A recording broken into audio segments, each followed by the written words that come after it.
Toukokuu oli yleisesti hyvä kuukausi kryptomarkkinoille. Bitcoin nousi uuteen ennätyshintaansa $112,000 ja Ethereumkin nousi 40%. Kaksi Yhdysvaltain osavaltiolta hyväksyi myös lakiesityksen, joka sallii heille Bitcoin-reservin muodostamisen, eli toisin sanoen sallii osavaltioille Bitcoinin ostamisen. Bitcoin ETFien suosio oli myös poikkeuksellisen korkea, nettovirtauksen ollessa $5,2 miljardia.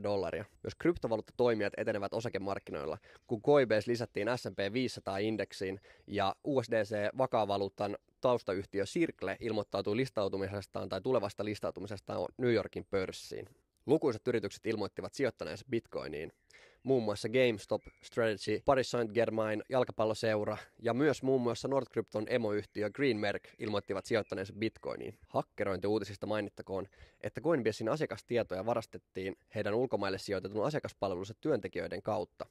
Tämä johti arviolta 180-400 miljoonan dollarin menetyksiin, mutta Coinbase on luvannut korvata nämä menetykset asiakkailleen. Myös Cetus-protocol, joka on suositaan kasvattaneen älysopimusalusta Suin suurin hajautettu pörssi, hakkeroitiin toukokuun lopulla. Hakkeroinnin seurauksena Cetus-protokollan käyttäjät menettivät noin $200 miljoonaa, mutta suurin osa näistäkin varoista pysyttiin jäädyttämään Sui-protokollan validaattorien toimesta, mikä toisaalta johti kyselyihin siitä, että kuinka hajautettu Sui-protokolla oikein on, jos validaattorit pystyvät jäädyttämään transaktioita.